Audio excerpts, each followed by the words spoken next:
Christmas হল বিশ্বের সবচেয়ে বড় উৎসব।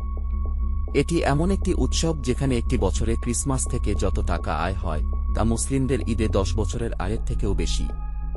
কিন্তু ক্রিসমাস কেন উদযাপন করা হয়? কারণ বিশ্বের সবচেয়ে বড় ধর্ম, খ্রিস্টান ধর্ম, বিশ্বাস করে যে এই দিনটি, অর্থাৎ 2-5 ডিসেম্বর, ঈসা এর জন্মদিন। তবে প্রশ্ন হল, যদি এটি ঈসা এর জন্মদিন হয় তাহলে মুসলিমরা এটি উদযাপন করেন না কেন? এখানে অনেক বিভ্রান্তি রয়েছে। 2000 বছর আগে ঈসা প্যালেস্টাইনের একটি ছোট শহরে অলৌকিকভাবে জন্মগ্রহণ করেন। এটি ছিল এমন সময় যখন প্যালেস্টাইনে ইহুদিরা উপস্থিত ছিল কিন্তু তাদের শাসন ক্ষমতা ছিল না। সে সময় রোমান সাম্রাজ্যের শাসন চলছিল। সেই সময়ের রোমান সম্রাট ছিলেন অগাস্ট সিজার। অগাস্ট নিজেকে দেবতা হিসেবে দাবি করতে শুরু করেন এবং তার নামে মন্দির নির্মাণ করেন।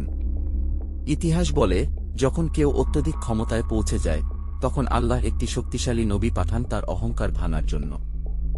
ঈসা শিশু অবস্থাতেই ইহুদি পণ্ডিতদের সাথে বিতর্ক করতেন এবং তাদের প্রশ্নের উত্তর দিতেন যা অন্য কেউ করার সাহস করেনি।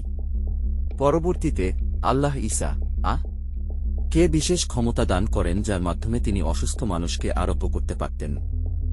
এই ক্ষমতার জন্য ঈসা প্যালেস্টাইনে খুব জনপ্রিয় হয়ে ওঠেন। তবে তার জনপ্রিয়তা ইহুদি পণ্ডিতদের জন্য হুমকির কারণ হয়ে দাঁড়ায়। তারা ঈসা কে হত্যা করার ষড়যন্ত্র করতে শুরু করে। রোমান সাম্রাজ্যের সময়ে তারা তাদের পুরনো ধর্ম ও নতুন খ্রিস্টান ধর্ম মিশিয়ে একটি উৎসব তৈরি করে যা আজকের ক্রিসমাস। তারা 25 ডিসেম্বর ঈসা এর জন্মদিন উদযাপন করার জন্য ঘোষণা করে। তবে কোরআনে ঈসা এর জন্মের ঘটনা পুরোপুরি ভিন্ন।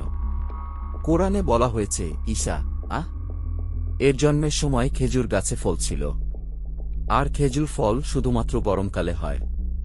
তাই ঈসা গ্রীষ্মকালে জন্মগ্রহণ করেছিলেন। আজ ক্রিসমাস শুধু একটি ধর্মীয় উৎসব নয়, বরং এটি একটি বড় বাণিজ্যিক উৎসবে পরিণত হয়েছে। কিন্তু মুসলিমদের জন্য এটি ইসলামের দৃষ্টিকোণ থেকে সঠিক দিন নয়।